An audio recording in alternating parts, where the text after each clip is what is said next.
तो सी आज हम लोग क्या पढ़ेंगे, चैप्टर नंबर 1 ऑफ क्लास 9। और क्या चैप्टर का नाम क्या है, what is democracy and why democracy. मतलब डेमोक्रेसी क्या है और डेमोक्रेसी क्यों है, क्यों इंपॉर्टेंट है हमारे लिए। और इस चैप्टर में हम लोग सब चीज़ फाइंड आउट करेंगे लाइन बाय लाइन, ठीक है, समझेंगे चीज़ों को। सी चैप्टर समझने से पहले हम लोग थोड़ा सा चैप्टर का ओवरव्यू ले लेते हैं कि आखिर इस चैप्टर में हमको पढ़ना क्या क्या है। पूरा ओवरव्यू हमको इस चैप्टर में मिल जाएगा। इसमें हम पढ़ेंगे what is democracy, what are its features, उसका फीचर क्या क्या होगा। This chapter builds on a simple definition of democracy. ये चैप्टर कहीं ना कहीं एक सिंपल डेफिनेशन है डेमोक्रेसी का, उस पर बना है, उस पर बिल्डअप हुआ है। Step by step we work out on the meaning of the term involve in the definition. हम लोग स्टेप बाय स्टेप पढ़ेंगे कि जो डेमोक्रेसी का जो डेफिनेशन है उसमें कौन कौन सा टर्म्स है, कैसे कैसे उसका मीनिंग क्या क्या है। The aim here is to understand clearly the bare meaning features of democratic form of government. इस चैप्टर में पढ़ेंगे कि डेमोक्रेटिक फॉर्म ऑफ जो गवर्नमेंट होता है उसका बेयर मिनिमम फीचर क्या क्या होना चाहिए। मतलब एक डेमोक्रेटिक कंट्री में मिनिमम फीचर्स क्या क्या होना चाहिए। After going through this chapter, we should be able to distinguish a democratic form of government from a non-democratic government. इस चैप्टर को खत्म करने के बाद हम लोग इतने तो काबिल हो जाएंगे कि हम लोग अंतर पता कर पाएंगे डेमोक्रेटिक कंट्री में और एक नॉन डेमोक्रेटिक गवर्नमेंट, ठीक है। Towards the end of this chapter we step beyond this minimal objective and introduce a broader idea of democracy. इस चैप्टर को खत्म करने के बाद हम लोग ऑब्जेक्टिव समझ जाएंगे डेमोक्रेसी का और एक ब्रॉडर कॉन्सेप्ट को क्लियर कर चुके होंगे, एक आइडिया मिल जाएगा हमें कि डेमोक्रेसी क्या होता है। Democracy is the most prevalent form of government in the world today and it is expanding to more countries. Democratic जो वर्ड है या डेमोक्रेटिक जो कंट्रीज है वो आज वर्ल्ड में मोस्ट ऑफ द कंट्रीज में डेमोक्रेटिक बोल सकते हो काइंड ऑफ, और ये प्रिविलेंट है। हर कंट्री चाहता है कि मेरा जो कंट्री है वो एक डेमोक्रेटिक कंट्री बने और लगभग ज़्यादा से ज़्यादा कंट्री एक्सपेंड भी हो रहे हैं कि हमको डेमोक्रेटिक या डेमोक्रेसी लाना है। But why it is so, लेकिन ऐसा क्यों हो रहा है, क्यों सब चाहते हैं कि हम लोग डेमोक्रेसी को लेके आ जाए। That makes it better than other form of government. कहीं ना कहीं ये बेटर होगा अदर फॉर्म ऑफ गवर्नमेंट से, इसलिए तो लोग चाहते हैं कि डेमोक्रेसी आ जाए। What is the second big question that we take up in this chapter? और वो दूसरा सबसे बड़ा क्वेश्चन क्या है कि क्यों डेमोक्रेसी चाहिए, आखिर डेमोक्रेसी इतना इंपॉर्टेंट क्यों है। आइए उसको फाइंड आउट करते हैं। तो we will see what is democracy, कि डेमोक्रेसी क्या है। You have already read about the different forms of government. आप अभी तक डिफरेंट फॉर्म्स ऑफ गवर्नमेंट पढ़ चुके हो, जैसे मोनार्की पढ़े होगे, ऑटोक्रेसी पढ़े होगे, उसमें से एक डेमोक्रेसी भी टाइप ऑफ गवर्नमेंट होता है। On the basis of your understanding of democracy so far mention a few example, write down some common features of democratic country and a non democratic government और a country. तो जब अभी तक जो आप जानते हो उसके बिहाफ पे आप बताओ कि एक जो डेमोक्रेटिक कंट्री है उसका क्या क्या फीचर होना चाहिए और जो नॉन डेमोक्रेटिक गवर्नमेंट होता है या कंट्री है उसका क्या क्या फीचर्स होता है। उसके बाद वाई डिफाइन डेमोक्रेसी, हम लोग को डेफिनेशन क्यों देना है, मतलब डेमोक्रेसी को क्यों समझना है, उसका डेफिनेशन को क्यों समझना है। क्योंकि डेमोक्रेसी का मतलब हर इंसान के लिए कहीं ना कहीं अलग है, इसलिए उसका जो परफेक्ट डेफिनेशन है उसको समझना बहुत ज़्यादा जरूरी है। First we proceed further, before we proceed further हम लोग इससे पहले आगे चीज़ को पढ़े, let us first take note on an objection by Mary. Mary जो है वो एक ऑब्जेक्शन लगाती है, मतलब कुछ बातों को अड़चन लगाती है। She does not like this way of defining democracy and wants to ask some basic question. वो जो सिंपल डेफिनेशन उस पर वो चलना नहीं चाहती है, उसके पास कुछ बेसिक क्वेश्चन जिसको वो पूछना चाहती है, ठीक है। Her teacher Matilda responds to her question, और जो उसके टीचर है मटिल्डा वो क्या कर रही है, इनके क्वेश्चन को रिस्पॉन्स कर रही है, आंसर दे रही है टाइप का। As other classmates join this discussion, और जो अदर क्लासमेट्स है वो भी क्या कर रहे हैं, इसको ज्वाइन कर रहे हैं, जो भी डिस्कशन हो रहा है उसको ज्वाइन कर रहे हैं। तो हम लोग एक एक करके इनके कन्वर्सेशन को, इनके डिस्कशन को समझेंगे, no problem. Okay. Mary, ma'am, I don't like this idea. First we spend time discussing democracy and then we want to find out the meaning of the democracy. I mean logically, shouldn't we have approached it the other way around? Shouldn't the meaning have came first and then the example? अब होता क्या है कि इनको ये समझ नहीं आ रहा, मैरी को। मैरी बोल रही है कि ये आइडिया मुझे समझ नहीं आया, पहले हम लोग डेमोक्रेसी का डिस्कशन करेंगे फिर उसका मीनिंग समझेंगे। ऐसा तो नहीं होना चाहिए, लॉजिकली तो ये होता है कि पहले मीनिंग समझेंगे और मीनिंग के बाद एग्जाम्पल समझेंगे, है ना। बट आप पहले क्या कर रहे हो, यहाँ पे मीनिंग बता रहे हो फिर एग्जांपल बताना चाहते हो। क्यों नहीं हम लोग पहले क्या कर सकते हैं, मीनिंग पढ़ लो फिर एग्जांपल पढ़ लो। तो आइए देखते हैं सर मैडम का क्या रिप्लाई आता है। I can see your point, ठीक है, मैम को भी लग रहा है कि हाँ ठीक है हम तुम्हारा पॉइंट को समझ रहे हैं, but that is not how we reason in every day life. लेकिन हम लोग ऐसा तर्क हर दिन के लाइफ में नहीं कर सकते। We use word like pain, rain और लव। हम लोग बहुत सारे वर्ड को यूज़ करते हैं, जैसे पेन है, रैन है, लव है। Do we want do we wait to have a definition of this word before we use them? तो क्या पेन चलाने से पहले आप इस डेफिनेशन को समझना चाहे थे कि पेन का डेफिनेशन है तो पेन नहीं, बस लिए और यूज़ करने लगे। रेन, बारिश, तो उसका डेफिनेशन पे हम लोग कुछ ध्यान दिए नहीं, बस हम लोग यूज़ करने लगे उसको। हम लोग लव वगैरह उसका डेफिनेशन पे ध्यान नहीं दिए, पहले उसको यूज़ ही करने लगे, उसको करने लगे। Come to think of this, do we have clear definition of this word? क्या किसी के पास पेन, रेन, लव ये सब का क्लियर डेफिनेशन है कि क्या होता है? हम लोग यूज़ तो सब चीज़ कर रहे हैं, लव कर रहा है हम लोग, मदर फादर जो भी है, पेरेंटल लव है, हम लोग पेरेंट्स से लव करते हैं, क्लासमेट्स में है, लेकिन हम लोग इसका मीनिंग को ज़्यादा डेप्थ में नहीं समझते, बस करना शुरू कर देते हैं। It is only by using a word that we understand its meaning. अब इसका क्या है कि हम लोग बस वर्ड को क्या कर रहे हैं, यूज़ कर रहे हैं, but and we understand its meaning, तो इसलिए हमें उसको मीनिंग को समझना जरूरी होता है। आइए फिर से मैरी क्या बोलना चाह रही हैं। But then why do we need definition at all? अगर ऐसा है तो हम लोग यूज़ तो कर ही रहे, फिर डेफिनेशन का जरूरत ही क्यों है, डिफाइन ही क्यों करना है? ठीक है, तो मैडम का रिप्लाई आता है, we need a definition only when we came across a difficulty in the use of the word. हम लोग डेफिनेशन कोई भी चीज़ का तभी ढूंढते हैं जब उस वर्ड का जो यूजेज है उसमें कुछ डिफिकल्टीज आने लगता है, कुछ प्रॉब्लम आने लगता है। We need a definition of rain only when we wish to distinguish them from drizzling और क्लाउड बर्स्ट। देखो रेन का डेफिनेशन क्यों चाहिए, क्योंकि हम उसको अंतर कर पाए कि ड्रिजलिंग का मतलब होता है बूंदाबांदी, हल्का बारिश, है ना, और क्लाउड बर्स्ट का मतलब होता है पूरा बादल फट जाना, मतलब बहुत हेवी रेनफॉल, है ना, और रेन का मतलब होता है नॉर्मल बारिश। तो ये हम लोग कैसे पता कर पाए? डेफिनेशन से। तब तो समझ पाएगा, अच्छा ड्रिजलिंग में क्या है, ड्रिजल में क्या अंतर है, क्लाउड ब्लस्ट में क्या है, और रेन में क्या अंतर है। तो डेफिनेशन इसके लिए ज़्यादा जरूरी होता है। The same is true for democracy, और डेमोक्रेसी के लिए भी ये बहुत सही है। We need a clear definition only because people use it from different purpose, because very different kind of governments call themself democracy. इसलिए क्योंकि बहुत सारे ऐसे कंट्रीज़ हैं जो अपने गवर्नमेंट को डेमोक्रेसी या डेमोक्रेटिक गवर्नमेंट कहते हैं। क्यों कहते हैं? तो हमारे पास जब तक क्लियर डेफिनेशन नहीं होगा तब तक हम लोग कैसे पता कर पाएंगे कि जो कंट्री अपने आप को डेमोक्रेटिक बोल रहा है वो डेमोक्रेटिक है भी या नहीं भी है। ठीक है, अब इसमें रिबियांग क्या कर रही हैं? रिबियांग क्लासमेट है, वो क्या बोल रही हैं? But why do we need to work on a definition? But हम लोग को डेफिनेशन पे काम ही क्यों करना है, क्यों पूछना है, क्यों जानना है? The other day you quote Abraham Lincoln to us. आप जो अगले दिन हम लोग को अब्राहम लिंकन का डेफिनेशन बताए थे, और अब्राहम लिंकन क्या कहे हैं डेमोक्रेसी के बारे में कि democracy is the government of the people, by the people, for the people. और ये एक टाइप का बहुत फेमस डेफिनेशन है। और डेफिनेशन क्या है? Democracy is the government of the people, by the people and for the people. We in Meghalaya always ruled ourselves. That is accepted by everyone. Why do we need to change that? Meghalaya में क्या होता है, लोग अपने आप को ज़्यादातर rule करते हैं, they ruled themselves. तो और ये सबको एक्सेप्टेबल भी है, ठीक है, they are good at that, तो कर सकते हैं। तो why do we need to change that? हम लोग चेंज ही क्यों करना हम लोग को? जिसमें मैम का क्या रिप्लाई आता है, मैडम का क्या रिप्लाई है, अभी देखते हैं। I am not saying we need to change it. हम ये नहीं कह रहे हैं कि भाई हमें ये चेंज करना चाहिए। I to find this definition very beautiful. Ma'am भी खुद बोल रही है कि मेरा जो ये डेफिनेशन, मेरा नहीं है, अब्राहम लिंकन जी का, ये डेफिनेशन बहुत सही है, मुझे बहुत अच्छा लगता है। बट आइए आगे देखते हैं, but what is the problem? But we don't know if this is the best way of defining unless we think about it our self. और हम लोग को इसलिए इसके बारे में सोचना चाहिए कि इससे भी बेटर कोई डेफिनेशन हो सकता है।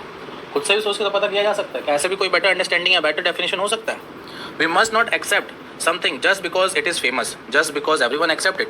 अगर हर कोई उस चीज़ को एक्सेप्ट कर रहा है या वो चीज़ फेमस है तो क्या हमें एक्सेप्ट करना चाहिए? नहीं, आपको अपने से भी तो उसको जस्टिफाई करना चाहिए ना।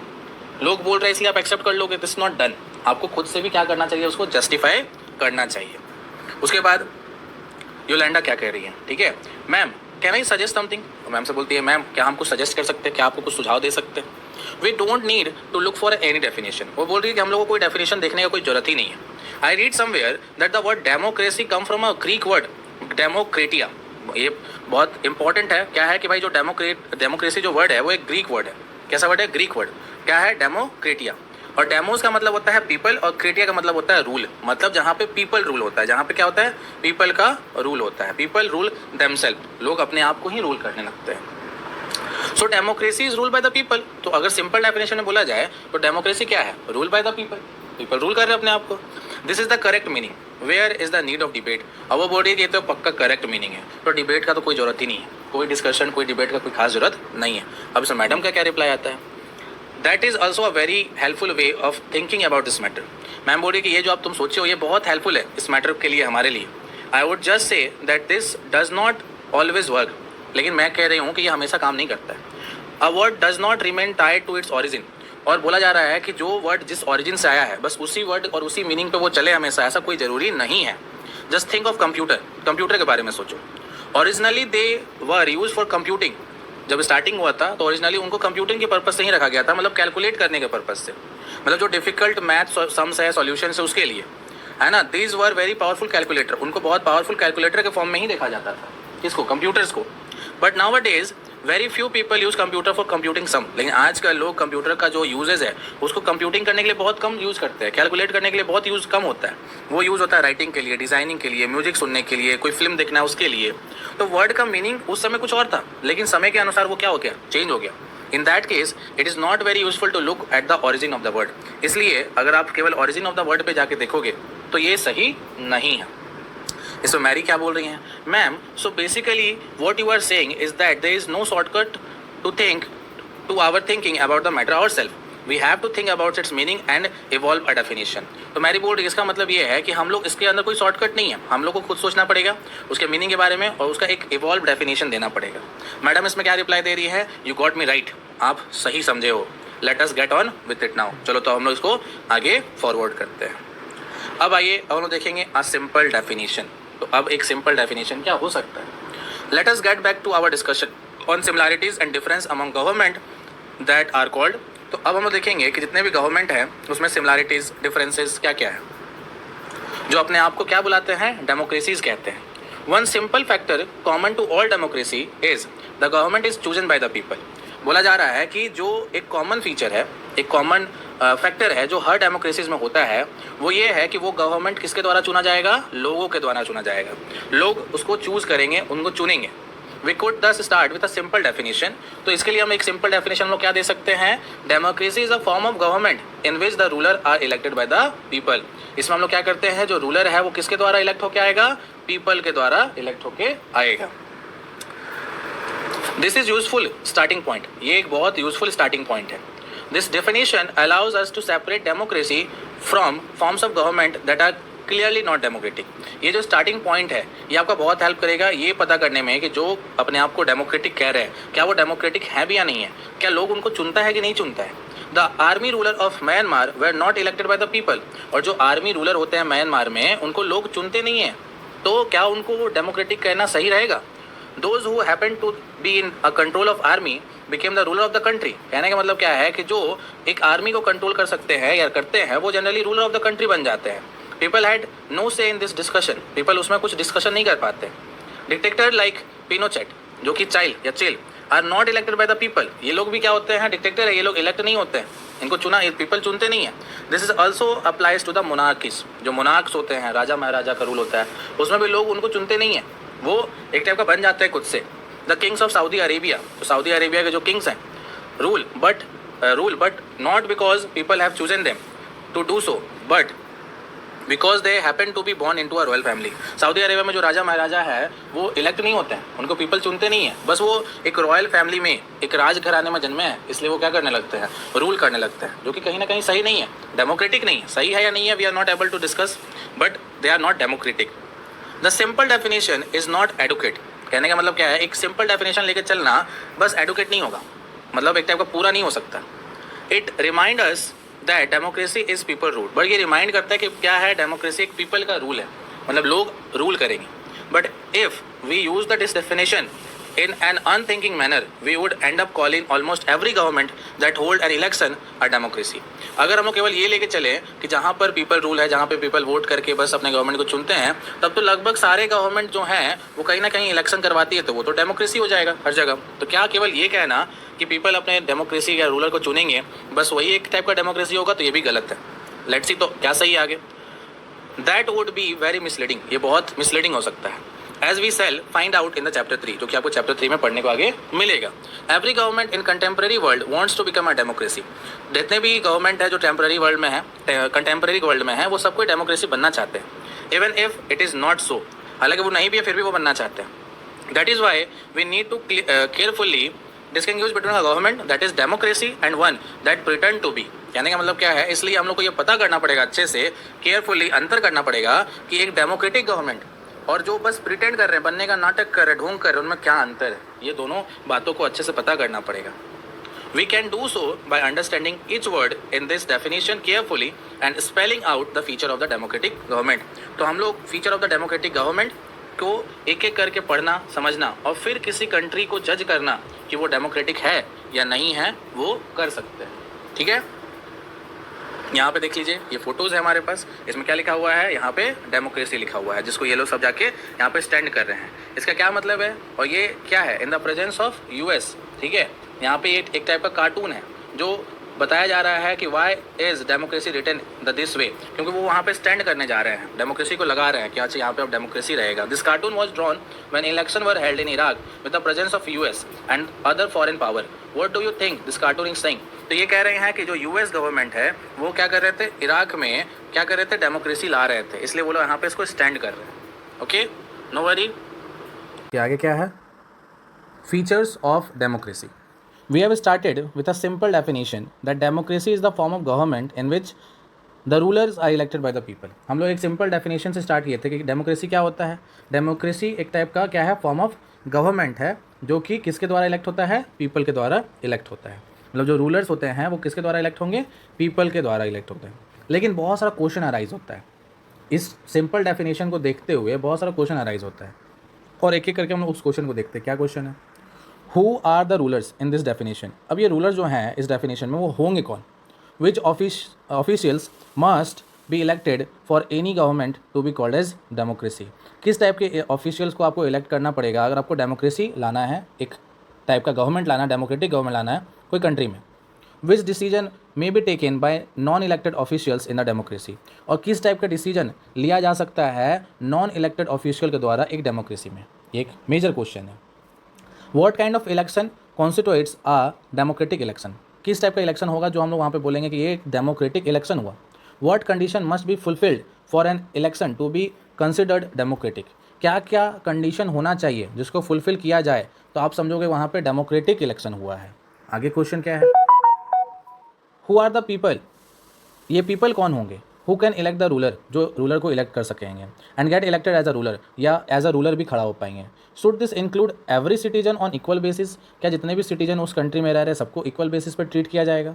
Can a democracy deny some citizen this right? क्या डेमोक्रेसी में कुछ ऐसे सिटीजन होंगे जिनको ये राइट नहीं दिया जाएगा, डिनाई कर दिया जाएगा, मना कर दिया जाएगा? Finally, what kind of form of government is democracy? उसके अलावा देखा जाए तो किस टाइप का फॉर्म होता है एक democracy? Can elected ruler do what ever they? क्या जो इलेक्टेड रूलर है वो जो चाहे वो कर सकते हैं, उनके दिमाग में उनके मन में जो आएगा वो करेंगे? और must a democratic country function with some limit? क्या डेमोक्रेटिक कंट्री के पास कुछ लिमिट होना चाहिए? बहुत सारे क्वेश्चन अराइज होते हैं यहाँ पे। Is it necessary for a democracy to respect some right to the citizen? क्या ये एक डेमोक्रेसी में इंपॉर्टेंट है, नेसेसरी है कि उनको सम काइंड ऑफ राइट्स को रिस्पेक्ट करना पड़ेगा? Let us consider each of this question with the help of some example. अब हम लोग इस सारे क्वेश्चन को कहीं ना कहीं with the help of example देखेंगे। Major decisions by elected leader. अब हम लोग देखेंगे कि जो मेजर डिसीजन है वो इलेक्टेड जो लीडर्स हैं उनके द्वारा कैसे लिया गया। इन पाकिस्तान, जनरल परवेज़ मुशर्रफ, बोला जा रहा है कि जो वहाँ के जनरल थे परवेज़ मुशर्रफ, वो एक मिलिट्री मैन थे, मिलिट्री में काम करते थे, और वो क्या कर लिए, in October 1999 he overthrew a democratically elected government and declared himself the chief executive of the country. वो क्या किए, वहाँ पे जो डेमोक्रेसी चल रहा था, जो गवर्नमेंट इलेक्ट होकर आया था, उसको ओवरथ्रू कर देते हैं, मतलब उसको फेंक देते हैं एक टाइप का, उनको हटा देते हैं और अपने आप को डिक्लेयर करते हैं क्या, as a chief executive of the country. वो अपने आप को एज अ चीफ एग्जीक्यूटिव बोलते हैं कंट्री का। Later he change this designation to the president and in 2002 held a referendum in the country that grant him a 5 year extension. अब क्या हुआ कि वो अपने आप को उस पोस्ट से हटाकर अपने आप को प्रेसिडेंट डिक्लेयर कर देते हैं, और 2002 में वो एक रेफरेंडम कराते हैं। रेफरेंडम क्या होता है, एक टाइप का पब्लिक पोल होता है जिसमें पब्लिक वोट करता है एक टाइप का। अब वो अपने आप को 5 ईयर्स के लिए और एक्सटेंड कर देते हैं, मतलब 5 साल के लिए और बढ़ा देते हैं, 5 साल के लिए वो और वहाँ पे एज अ प्रेसिडेंट सर्व करेंगे।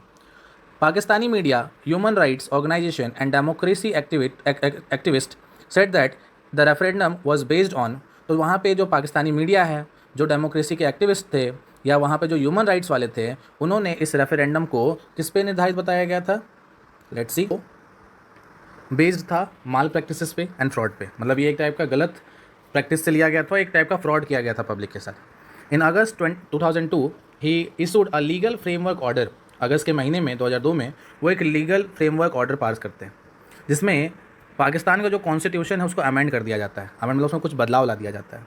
अकॉर्डिंग टू दिस ऑर्डर, इस ऑर्डर के अनुसार क्या क्या किया जा सकता था, the president can dismiss the national और प्रोविजनल असेंबलीज। जो प्रेसिडेंट है वो क्या कर सकते हैं, वहाँ के जो नेशनल या जो प्रोविंस मतलब जो स्टेट असेंबलीज है उनको डिसमिस किया जा सकता था by president. The work of the civilian cabinet is supervise by a national security council. जो वहाँ के सिविलियन कैबिनेट का जो वर्क है उसको कौन सुपरवाइज करेगा, कौन देख देख करेगा, तो वो है नेशनल सिक्योरिटी काउंसिल। जो हेड होगा जिसको डोमिनेट कौन करेंगे, मिलिट्री के ऑफिसर्स करेंगे। मतलब एक टाइप का टोटल मिलिट्री रूल था वहाँ पे कोई डेमोक्रेटिक नहीं था, सब चीज़ मिलिट्री रूल के अनुसार हुआ जा रहा है। After passing this law election were held to the national and provincial assembly. और ये लॉ पास करने के बाद इलेक्शन कराया गया है ना, कहाँ पे, नेशनल और प्रोविंस में भी कराया गया। So Pakistan had election, elected representative have some power but the final power rested with the military officers and general Musharraf himself. और जो रिप्रेजेंटेटिव चुन के आए उनके पास तो थोड़ा बहुत ही पावर था, जो फाइनल पावर है वो किनके पास था, मिलिट्री के ऑफिसर के पास, और नहीं तो जो जनरल थे परवेज़ मुशर्रफ उनके पास। ये फोटो तो आप ध्यान से देखो, इस फोटो में आपको समझाया जाएगा। यहाँ आप देख रहे हो कि एक इंसान है, कहीं ना कहीं कार्टून है, जो अपने हाथ में गन लिया हुआ है और डेमोक्रेसी के लिए यहाँ पे वोटिंग पोल खोला है कि आपको बंदूक दिखाकर एक टाइप का ज़बरदस्ती आपसे क्या लिया जा रहा है, वोट लिया जा रहा है। इलेक्शन तो कराया गया बट आपसे ज़बरदस्ती, आपको धमका के आपसे वोट लिया गया, तो क्या ये डेमोक्रेटिक है? नहीं। This cartoon was drawn in the contest of Latin America. ये जो कार्टून है वो अमेरिका के कॉन्टेस्ट में बनाया गया था, लेकिन ये पाकिस्तान का सिचुएशन पे सही बैठ रहा है कि नहीं, तो बिल्कुल सही बैठ रहा है, क्योंकि उन लोगों ने भी तो ऐसा किया कि जो फाइनल जो सॉल्यूशन है वो किसके हाथ में रखा, मिलिट्री पावर के हाथ में रखा, और जो रिप्रेजेंटेटिव उनके पास थोड़ा बहुत ही पावर दिया गया। चलिए उसके बाद देखते हैं। Clearly there was many reason why Pakistan under general Musharraf should be called as democracy. और बोला जा रहा है कि यहाँ बहुत सारा रीज़न था जिस वजह से पाकिस्तान को, जब वो जनरल मुशर्रफ के अंडर में था, तो उसको डेमोक्रेसी बोलना नहीं सही रहेगा, should not be called as democracy. क्यों? क्योंकि आप देख ही रहे हो कि कोई भी चीज़ जो है वो फुल्ली डेमोक्रेटिक नहीं है, वो बस दिखावा हो रहा है कि हाँ डेमोक्रेटिक है। But let us focus on one of this, इसमें से कोई एक पे हम फोकस करेंगे अभी। Can we say that the ruler are elected by the people in the Pakistan? क्या हम लोग बोल सकते हैं कि जो वहाँ पे पीपल हैं वो पाकिस्तान में इलेक्टेड थे, पीपल ने उनको चूज़ किया है? नॉट क्वाइट, हम लोग ऐसा कहीं ना कहीं नहीं कह सकते। People may have elected the representative to the national and provincial assembly but those elected representative were not really the rulers. कहने का मतलब क्या है कि वो लोग इलेक्ट तो किए गए थे बट वो लोग रियल में कोई रूलर है ही नहीं, क्योंकि वो तो बस एक टाइप का कठपुतली है। दे आर जस्ट पोपेट्स, जो क्या करेंगे, मिलिट्री के अनुसार चलेंगे, मिलिट्री जो बोलेगा उनको वो करना पड़ेगा, अदरवाइज कुछ भी हो सकता है। तो वो ट्रू रूलर नहीं है उस कंट्री के। दैट इज़ वाई ये एक डेमोक्रेसी नहीं कह सकते हैं। They can not take the final decision, वो लोग फाइनल डिसीजन भी नहीं ले सकते थे। The power to take final decision rested in the army officials और जनरल मुशर्रफ। कहने का मतलब क्या है कि जो फाइनल डिसीजन है वो किसके हाथ में था, तो मिलिट्री के हाथ में था, आर्मी ऑफिशियल के हाथ में था। And none of them were elected by the people, और इनमें से कोई भी जो इंसान है वो पीपल के द्वारा इलेक्ट नहीं किया गया था। This happens in many dictatorship and monarchy. और ऐसा होता है जब कहीं पर डिक्टेटरशिप आता है या मोनार्क वगैरह आते हैं तो ऐसा ही होता है। They formally have an elected parliament and government, but the real power is with those who are not elected. वो तो बस दिखावा के लिए पार्लियामेंट बनाते हैं, गवर्नमेंट बनाते हैं, लेकिन जो रियल पावर है ना वो किसके हाथ में रहता है, उनके हाथ में जो इलेक्ट कभी किए ही नहीं गए हैं। In few countries, the real power was with some external powers and not with the locally elected representative. कुछ ऐसे भी कंट्रीज है जिसमें रियल पावर जो है वो कोई एक्सटर्नल पावर है, कोई बाहर का पावर है, और वहाँ के जो लोकल रिप्रेजेंटेटिव है उनके पास तो कोई पावर ही नहीं है। This can not be called as people rule, तो आप इसको कोई पीपल का रूल नहीं कह सकते हो। This gives us the first feature, इसमें हम लोग को फर्स्ट फीचर मिलता है, in a democracy the final decision making power must rest with the those who are elected.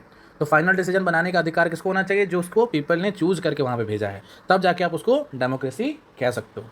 आइए एक यहाँ पे बहुत ब्यूटीफुल कार्टून है, इसके द्वारा हम लोग समझेंगे।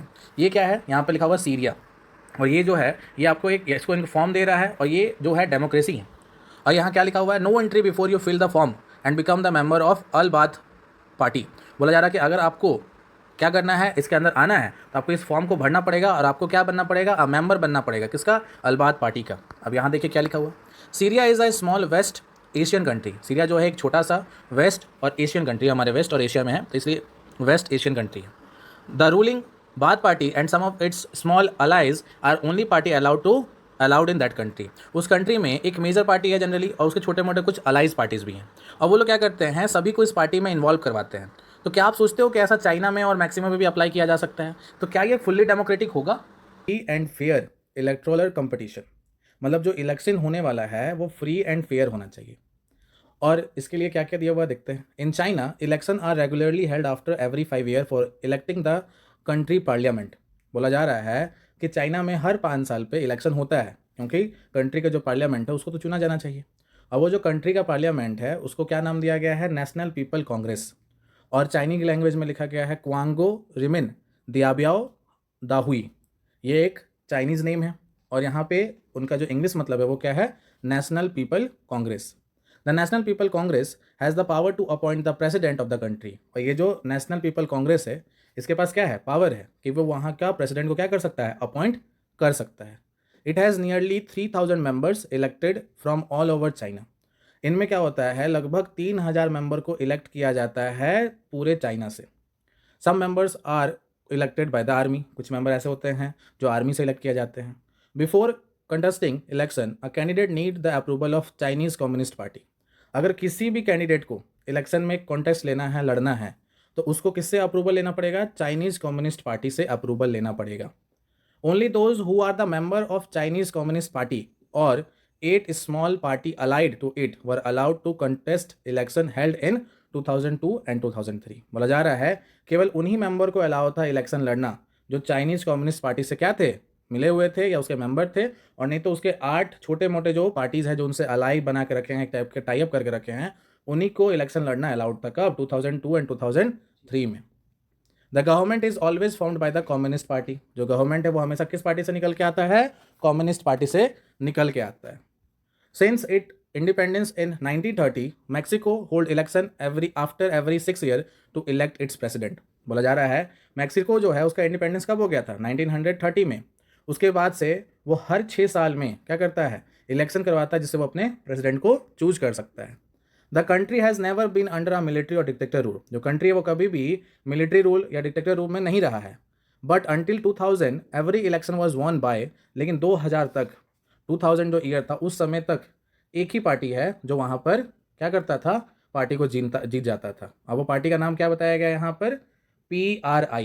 अब ये PRI क्या है, इसका फुल फॉर्म है इंस्टीट्यूशनल रिवोल्यूशनरीज पार्टीज। इसको हम लोग शॉर्ट में क्या बोलते हैं, PRI बोलते हैं। Opposition parties did contest election but never manage to win. ऐसा नहीं कि अपोजिशन पार्टी इलेक्शन लड़ना नहीं चाहते हैं या कंटेस्ट नहीं करते हैं, करते बट हम विन नहीं हो पाते थे, वो हमेशा लूज ही हो जाते थे।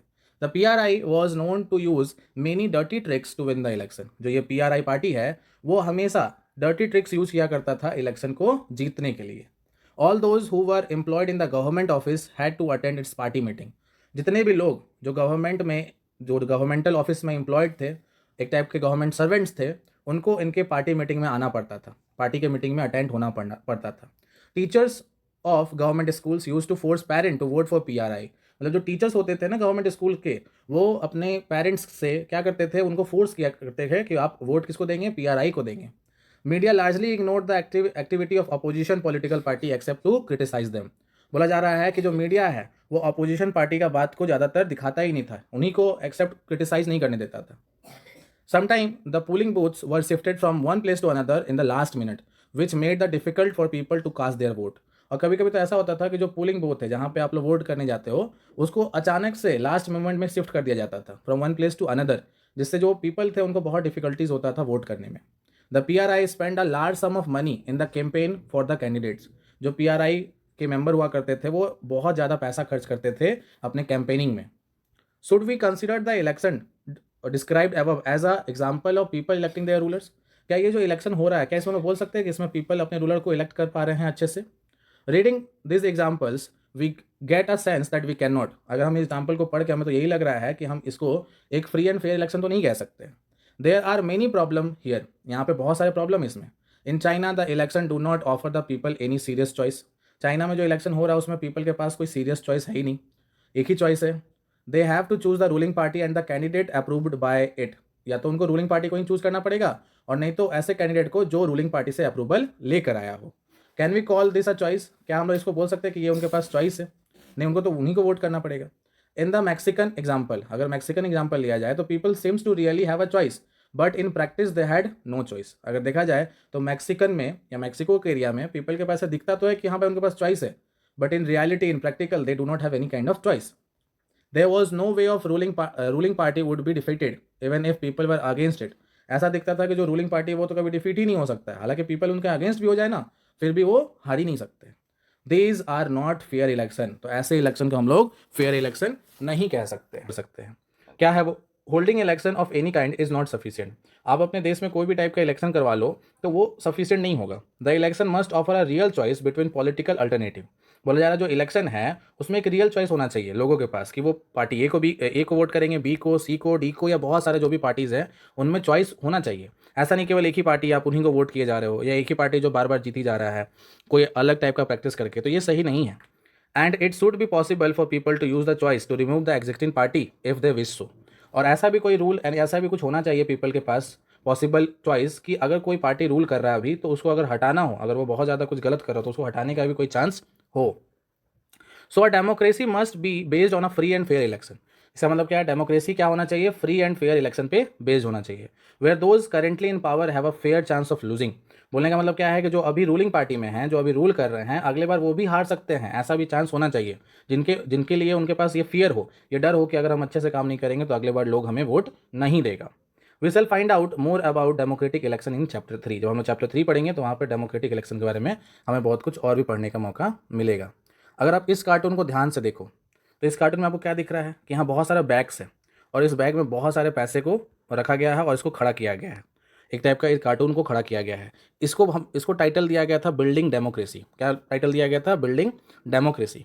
और ये पब्लिश हुआ गया था अमेरिकन के द्वारा, लैटिन अमेरिकन पब्लिकेशन है ये, जिसमें जो मनी बैंक है वो क्या बताना चाह रहा है, वो क्या सिग्निफाई कर रहा है। तो वो सिग्निफाई कर रहा है कि जो डेमोक्रेसी है जनरली वो लॉट्स ऑफ पैसे से नहीं बनना चाहिए। डेमोक्रेसी में अगर आपको इलेक्शन जीतना है तो आप ऐसा काम करो कि आपको लोग वोट करें। ऐसा नहीं कि आप बस ढेर सारा पैसा खिला रहे हो लोगों को, या कैंपेन में पैसे खर्च कर रहे हो ढेर सारा और उससे आप वोट कमा रहे हो, है ना, लोगों को ब्राइब कर रहे हो, घूस दे रहे हो वोट करने के लिए, तो ये सही नहीं है। उसके साथ साथ क्या हम लोग को पढ़ना है, 1 पर्सन 1 वोट एंड 1 वैल्यू। अगर कोई भी एक पर्सन है तो उसका एक वोट होना चाहिए अलाउड, और उसका एक वोट का एक ही वैल्यू होना चाहिए। Earlier we read about how the struggle for democracy was link to the demand of universal adult franchise. और हम लोग पढ़े थे कि जो डेमोक्रेसी है उसमें पहले से डिमांड था कि क्या आए, तो UAF आए। What is UAF? तो UAF का मतलब होता है universal adult franchise. This principle has now come to be accepted almost all over the world. और ये जो प्रिंसिपल है ये लगभग अब सारे देशों के द्वारा माना जाता है। Yet they are many instances of denial of equal right to vote. और लेकिन यहाँ पे बहुत सारे ऐसे इंस्टेंट हुए थे, ऐसे इंसिडेंट्स हैं जिसमें जो राइट टू वोट है उसमें डिनाइल हुआ था, मतलब उसमें लोग को इक्वल वोटिंग राइट नहीं मिला था। आगे कुछ एग्जांपल पढ़ते उसका। अंटिल 2015 तक सऊदी अरेबिया में वुमेन्स को राइट टू वोट नहीं मिला था। 2015 तक वुमेन्स को राइट टू वोट नहीं था। Estonia has made it citizenship rules in such a way that people belonging to Russian minorities find it difficult to get the right to vote. और जो Estonia है उसमें जो है जो रशियन माइनॉरिटीज़ हैं, जो रसिया के रहने वाले लोग हैं, जो माइनर में हैं, जो कम लोग वहाँ पे रह रहे हैं, उनको ये डिफ़िकल्टी फेस करना पड़ता था कि उनको राइट टू वोट जल्दी मिलता नहीं था। अगर फिजी में देखा जाए तो जो वहाँ का इलेक्ट्रल सिस्टम है is such that the vote of the indigenous Fiji has more value than the Indian Fijian. कहने का मतलब क्या है, जो वहाँ पे इंडिजीनियस फिजिन है, मतलब वहाँ के जो मूल निवासी है, जो वहीं पे रहते हैं, उनका वोट जो है, उनका वोट का वैल्यू ज़्यादा है, और वहाँ पे जो इंडियन फिजियन थे, उनका वोट का value come. Democracy is based on the fundamental principle of political equality. क्या बोला जा रहा है कि जो डेमोक्रेसी है उसमें यह फंडामेंटल प्रिंसिपल होना चाहिए कि वो पॉलिटिकल इक्वालिटी को प्रोवाइड करे। Democracy is based on the fundamental principle of political equality. Democracy जो है वो एक फंडामेंटल प्रिंसिपल पे बेस्ड है कि वहाँ पे पॉलिटिकल इक्वालिटी होना चाहिए, लोगों में समान अधिकार मिलना चाहिए। That gives us the third feature of democracy. जिससे हम लोग को थर्ड फीचर ऑफ डेमोक्रेसी मिलता है। In a democracy each adult citizen must have 1 vote and each vote must have 1 value. तो इसलिए डेमोक्रेसी में क्या बोला जाता है कि जितने भी अडल्ट सिटीजन हैं उनको 1 वोट राइट मिलना चाहिए और उनका एक वोट एक वैल्यू रखता हो। We shall read more about this in chapter 3। Chapter 3 में हम लोग इसके बारे में और भी पढ़ेंगे। जैसे यहाँ पे देखो क्या लिखा है, एट लास्ट 1 मैन 1 वोट। तो आपका क्या है, लास्ट में एक आदमी के पास एक ही वोट होना चाहिए। ठीक है, I liked it better when I was the 1 man and the 1 vote. ठीक है, यहाँ पे यहाँ पे वोटिंग चल रहा है, ये दिखाया जा रहा है, तो ये सही है। कार्टून का मतलब क्या है कि इसमें 1 वोट 1 वैल्यू को प्रमोट किया जा रहा है। उसके बाद क्या है, उसका हम देखेंगे rule of law and respect for rights. उसके बाद क्या है, वहाँ पे जो लॉ है उसका रूलिंग होना चाहिए और राइट्स होना चाहिए, राइट्स को रिस्पेक्ट मिलना चाहिए, अधिकार को रिस्पेक्ट मिलना चाहिए। Zimbabwe attended independence from white minorities rule in 1980। 1980 में क्या हुआ, जिम्बाब्वे को क्या मिल गया, इंडिपेंडेंस मिल गया, वो आज़ाद हो गए। किससे, वाइट माइनॉरिटीज से, जो सफ़ेद लोग थे उनसे। Since then the country has been ruled by ZANU-PF।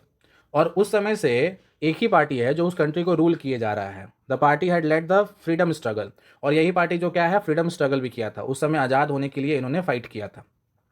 It leader Robert Mugabe, यहाँ पे जो उनके लीडर हैं उनका नाम है रॉबर्ट मुगाबे, रूल कर कंट्री सिंस इंडिपेंडेंस। वो जब से इंडिपेंडेंट हुए हैं तब से वही रूल किए जा रहे हैं।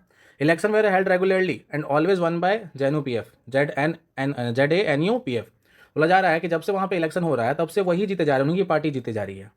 President Mugabe was popular but also use unfair practice in. तो जो प्रेसिडेंट मुगाबे हैं वो वहाँ पे पॉपुलर तो हैं, लेकिन वो क्या करते हैं, इलेक्शन को जीतने के लिए अनफेयर प्रैक्टिस का यूज करते हैं।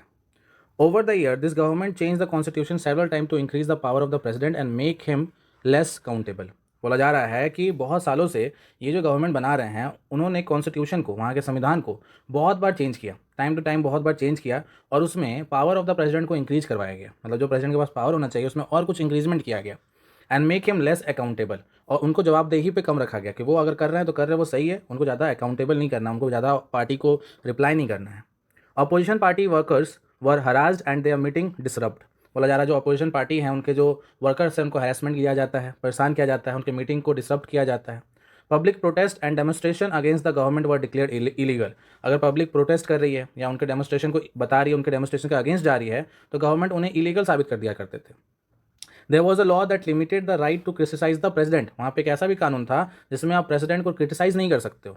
Television and radio were controlled by the government and gave only the ruling party vision. कहने का मतलब क्या है, जो वहाँ पे टेलीविजन है और जो रेडियो है वो गवर्नमेंट के द्वारा कंट्रोल किया जा रहा था, और उनमें वही चीज़ बताया जा रहा है जो रूलिंग पार्टी चाहता है बताने को।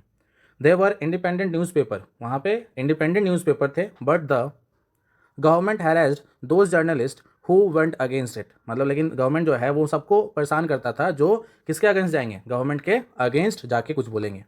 The government ignored some court judgment that went against it and pressurized जज।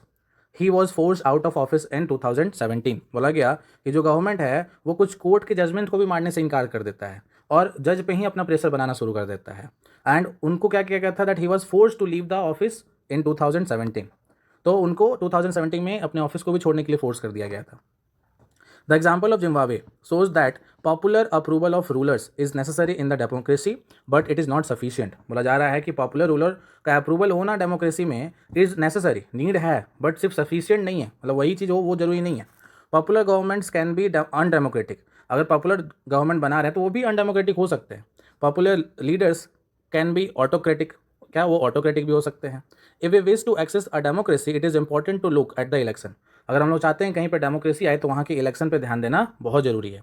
But it is equally important to look before and after the election. लेकिन उससे भी ज़्यादा क्या ज़रूरी है कि इलेक्शन से पहले क्या माहौल था, क्या क्या हुआ, इलेक्शन के बाद क्या माहौल है और क्या क्या हुआ, इस पर भी ध्यान देना बहुत ज़्यादा ज़रूरी है। There should be sufficient room for normal political activity including political opposition in the period before election. वहाँ पे क्या होना चाहिए, सफिशिएंट रूम्स होना चाहिए जिसमें नॉर्मल पॉलिटिकल एक्टिविटी हो सके, चाहे वो पॉलिटिकल अपोजिशन पार्टी के लिए हो या रूलिंग पार्टी के लिए हो।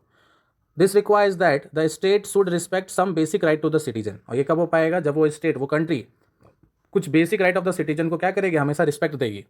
This should be free to think, to have option. और जो सिटीजन वहाँ पे वो फ्री होने चाहिए सोच समझ के लिए, वो सोच सके अपने से। टू हैव ओपिनियन, वो अपना ओपिनियन रख पाए। To express this in public, वो पब्लिक में इस बातों को उठा पाए। टू फॉर्म एसोसिएशन, वो अपना पार्टी खुद बना पाए। टू प्रोटेस्ट, वो अगर कुछ गलत हो रहा है तो उनके लिए धरना प्रदर्शन भी करना पड़े तो वो कर सके। And take other political action, और वो अदर पॉलिटिकल एक्शन भी ले सके। Everyone should be equal in the eyes of law. कानून के नज़र में सबको क्या होना चाहिए, बराबर होना चाहिए, इक्वल होना चाहिए। This rights must be protected by an independent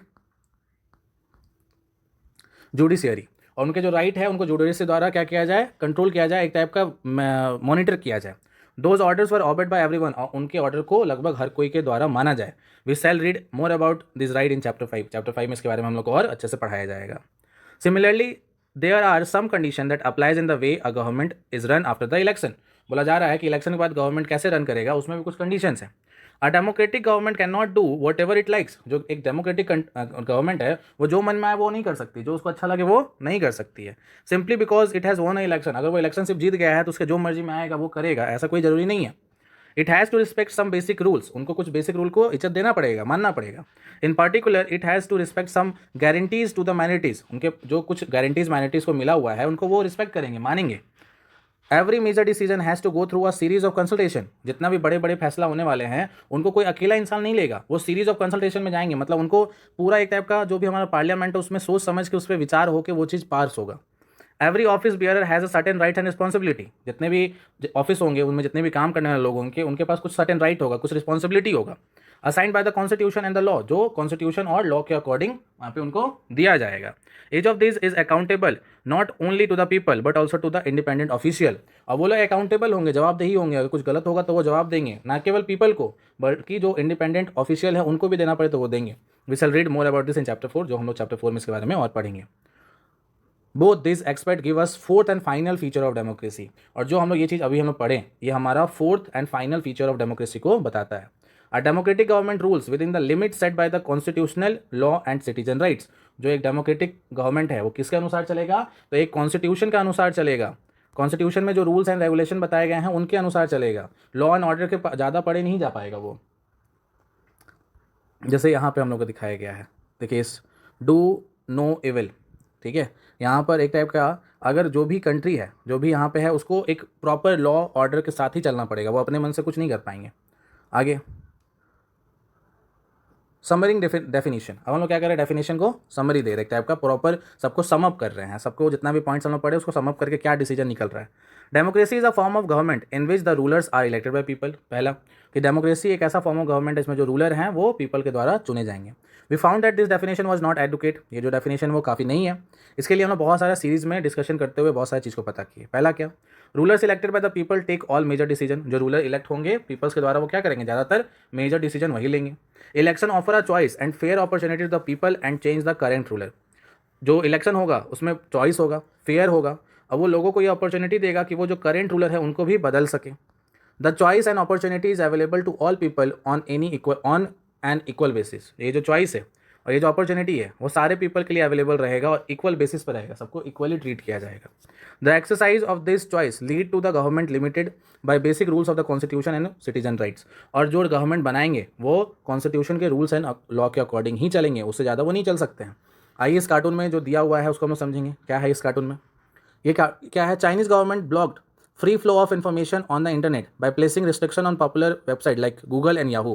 बोला जा रहा है कि जो चाइनीज़ गवर्नमेंट है वो ब्लॉक कर दिया, उनको बोला कि वो फ्री फ्लो ऑफ इन्फॉर्मेशन नहीं कर सकते, इंटरनेट को प्रोवाइड नहीं कर सकते हैं, जिन्होंने उन पर क्या किया, रिस्ट्रिक्शन लगा दे, किस पे, गूगल पे और याहू पे।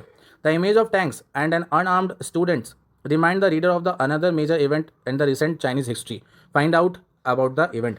इसमें जो इवेंट है उसको आपको फाइंड आउट करना है, ठीक है, ये आपका HW रहेगा, आप फाइंड करके बताओगे। तो चलिए अब हम लोग क्या स्टार्ट करेंगे, अब हमें ये पढ़ना है कि वाई डेमोक्रेसी, आखिर डेमोक्रेसी चाहिए ही क्यों। अभी तक जो हम लोग पढ़ रहे थे वो क्या था, व्हाट इज़ डेमोक्रेसी, हम लोग ये समझ रहे थे कि डेमोक्रेसी आखिर में है क्या। अब ये समझेंगे कि आखिर डेमोक्रेसी चाहिए ही क्यों, और इस पर भी एक आर्गूमेंट हो गया। इसमें भी जो बच्चे हैं वो अपना अपना क्या दे रहे हैं, तर्क दे रहे हैं, आर्गूमेंट दे रहे हैं, और मैम उनको फिर से एक गाइडेंस देंगी। She had finished teaching the previous section on what is democracy and asked the student if they thought democracy was the best form of government. तो अभी डिस्कशन जो हुआ उसमें जो प्रीवियस सेक्शन हम लोग पढ़े उसमें हम लोग पढ़े कि डेमोक्रेसी आखिर है क्या, और फिर मैम बच्चों से पूछी स्टूडेंट से कि तुम लोग क्या सोचते हो, क्या डेमोक्रेसी जो है वो बेस्ट फॉर्म ऑफ गवर्नमेंट है। एवरीवन हैड समथिंग टू से, और सब बच्चों के पास बोलने के लिए कुछ ना कुछ है, किसी के लिए अच्छा है किसी के लिए ख़राब है। देखते आगे अब ये क्या हो रहा है, और फिर से डिबेट स्टार्ट हुआ of the merits of democracy, कि डेमोक्रेसी का मेरिट्स क्या क्या है, मेरिट्स मतलब एडवांटेजेस क्या क्या है। इसमें पहला योलांडा क्या बोलती हैं, we live in a democratic country, हम लोग कहाँ रहते हैं, एक डेमोक्रेटिक कंट्री में रहते हैं। All over the world people want democracy, और जितने भी कंट्रीज़ हैं वो सब चाहता है कि हम क्या बन जाएं, डेमोक्रेटिक बन जाएं। Countries that were not democratic earlier are becoming democratic now, और जो कंट्री पहले डेमोक्रेटिक नहीं थे अब वो भी चाहते हैं हम क्या बने, डेमोक्रेटिक बन जाए। All great people have said nice thing about democracy, और जितने भी महान पुरुष हुए हैं सबने ये कहा है कि डेमोक्रेसी एक अच्छा चीज़ है, उनके बारे में अच्छे अच्छे चीज़ ही बताया गया है। Isn't is obvious that democracy is the best, तो क्या इस बात को ये नहीं कह सकते, तो बहुत ऑब्वियस है कि हाँ भाई democracy best form of government होता है। Do we need to debate this, क्या हमें इस पर डिबेट करने की भी जरूरत है।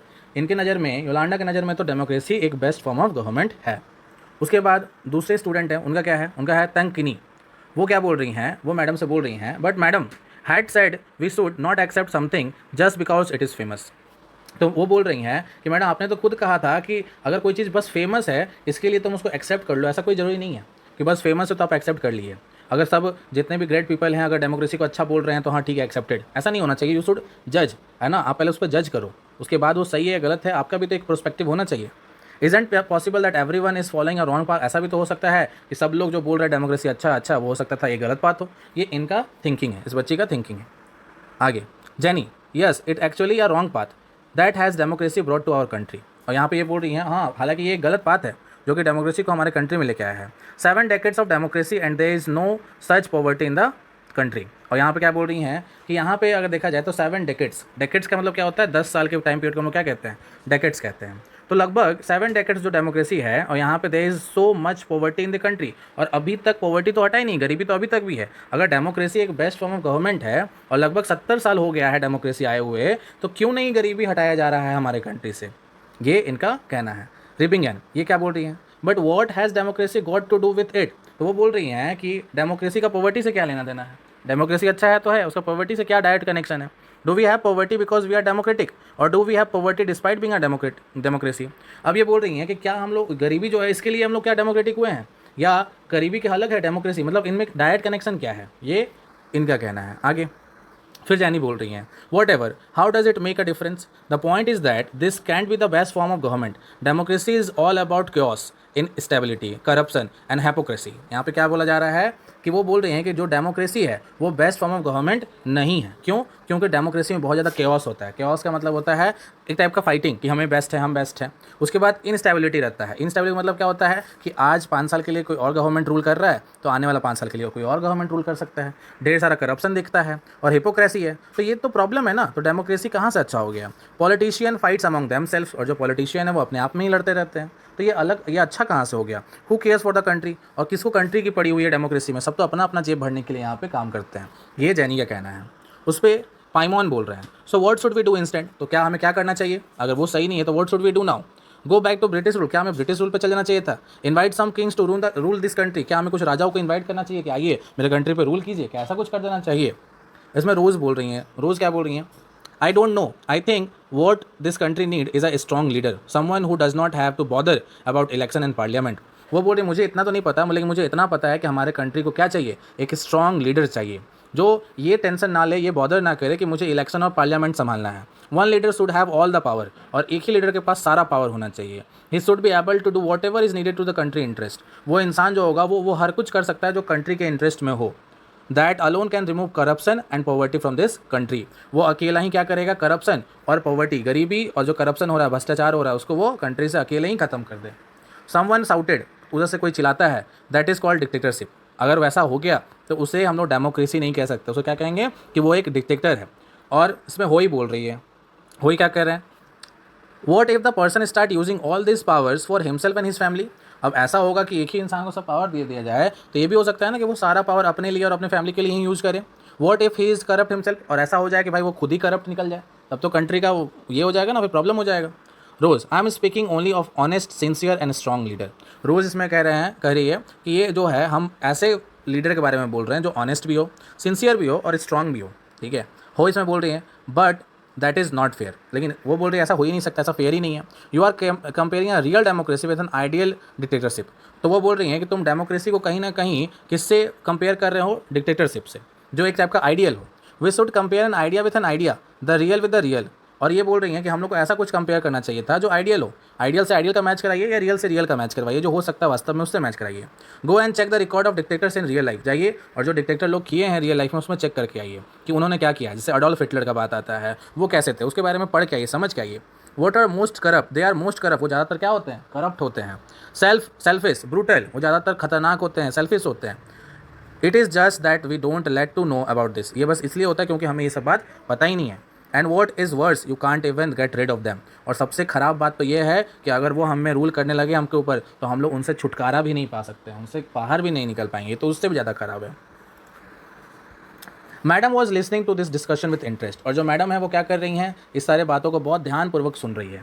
नाउ सी स्टेप्ड इन, और वो फिर अचानक से इस डिस्कशन में पार्ट लेती हैं। I was delighted to see you all arguing so passionately. वो बोल रही हैं कि मुझे बहुत खुशी हुआ ये देखकर कि तुम लोग अपना अपना आर्ग्यूमेंट दे रहे हो और बहुत अच्छे से दे पा रहे हो अपना आर्ग्यूमेंट, मुझे ये देखकर बहुत खुशी हुआ। I don't know what is right, who is right और हु इज़ रॉन्ग, मुझे ये भी नहीं पता कि कौन सही है और कौन गलत है।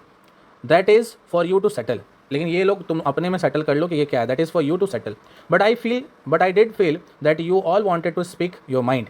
लेकिन मुझे लगा कि आप लोग के मन में जो भी कुछ आ रहा था आप उसको अच्छे से डिलीवरेट कर पा रहे थे। You may have felt very bad if someone tried to stop you or if someone punished you for saying what you felt. लेकिन मुझे लगा कि अच्छा तुम लोग को ये लगा कि हाँ अगर कोई हमें पनिशमेंट दे रहा है या मेरे खिलाफ हो रहा है तो उससे तुम्हें बहुत ख़राब लगेगा, तुमको बहुत फीलिंग बैड आएगा. What would be able to do that in a country that is not democratic? Is that a good argument for democracy? और ये बोल रही हैं कि अगर ऐसा है तो फिर कंट्री डेमोक्रेटिक कैसे रहेगा. क्या ये अच्छा आर्ग्यूमेंट है डेमोक्रेसी के लिए? आइए उसके बाद देखेंगे. Argument against democracy. कुछ आर्ग्यूमेंट है जो डेमोक्रेसी के अगेंस्ट में है कि डेमोक्रेसी एक टाइप का सही नहीं है. अब क्यों सही नहीं है इसके लिए क्या क्या पॉइंट्स गिवन है.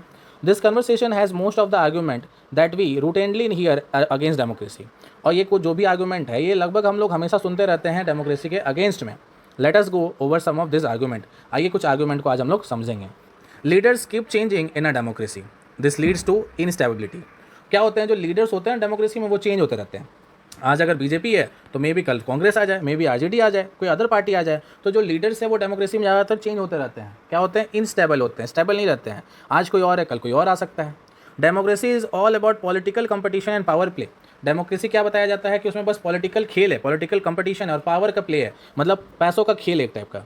There is no scope for morality. वहाँ पे कोई इंसानियत जैसा अच्छाई बुराई पे ध्यान नहीं दिया जाता है. वहाँ बस ध्यान दिया जाता है बस जीतना है, चाहे कितना भी पैसा खर्च हो जाए, जो भी हद पार करना पड़े, बस डेमोक्रेसी में जीतने से मतलब रहता है. So many people have to be consulted in a democracy that is leads to delays. उसके बाद क्या है? उसके बाद एक और अगेंस्ट में आर्ग्यूमेंट है कि बहुत सारे लोगों से बातचीत करना पड़ता है, कंसल्ट करना पड़ता है, इसलिए कुछ भी डिसीजन लाना होता है तो बहुत सारा डिले हो जाता है, बहुत टाइम लग जाता है. ठीक है. Elected leaders do not know the best interest of the people, it leads to bad decision. और जो इलेक्टेड लीडर्स होते हैं ना उनको तो ये भी पता नहीं होता जैसे कि पीपल या जो लोग हैं वहाँ के वो क्या चाहते हैं, वो क्या चीज़ में इंटरेस्टेड है, इसलिए वो कभी कभी बहुत गलत डिसीजन भी ले लेते हैं. Democracy leads to corruption for it is based on electoral competition. और डेमोक्रेसी क्या होता है? करप्शन बढ़ता है ना, भ्रष्टाचार बढ़ता है. Ordinary people don't know what is good for them, they should not decide anything. और यहाँ पे ये भी है कि जो ऑर्डिनरी पीपल, जो आम आदमी लोग हैं, वो उनको यही नहीं पता कि उनके लिए क्या अच्छा है क्या ख़राब है, इसलिए उन्हें कुछ डिसाइड नहीं करना चाहिए. Are there some other arguments against democracy that you can think of. क्या आपके पास ऐसा कोई डेमोक्रेसी के लिए और पॉइंट है जो डेमोक्रेसी का अगेंस्ट में बात करता हो? Which of these arguments apply mainly to the democracy. आपके अनुसार इनमें से कौन सा ऐसा आर्ग्यूमेंट था जो अच्छा सूट किया डेमोक्रेसी के अगेंस्ट में? Which of this can apply to misuse of any form of government. इनमें से कौन है जो ये अप्लाई किया जा सकता है मिसयूज के लिए कोई भी फॉर्म ऑफ गवर्नमेंट में? Which of this do you agree with. इनमें से कितने आर्ग्यूमेंट में आप अग्री करते हो कि ये होता है? Clearly democracy is not the magical solution for all the problem. तो इस बात से तो पता चल गया कि डेमोक्रेसी जो है वो कोई मैजिकल सॉल्यूशन नहीं है ना, कोई तंत्र मंत्र नहीं है कि हाँ भाई डेमोक्रेसी ला दो सारा प्रॉब्लम सॉर्टेड हो गया. It has not ended poverty in our country and in other part of the world. Democracy आने के बाद भी जो गरीबी है वो खत्म नहीं हो रहा, चाहे वो हमारे कंट्री में हो चाहे वो वर्ल्ड के किसी भी ज़्यादातर पार्ट में हो. डेमोक्रेसी ऐसा नहीं है कि पॉवर्टी को पूरी तरीके से ख़त्म कर दिया है. Democracy as a form of government only ensure that. Democracy as a form of government जो है वो क्या इंश्योर करता है, क्या चीज़ को निश्चित करता है? आइए देखते हैं. People take their own decision, कि लोग आपस में ही मिलकर अपना डिसीजन ले ले. पहला, this does not guarantee that their decision will be good. वो ये भी गारंटी नहीं देते हैं कि जो हम डिसीजन लेने जा रहे हैं वो एकदम सही ही होगा.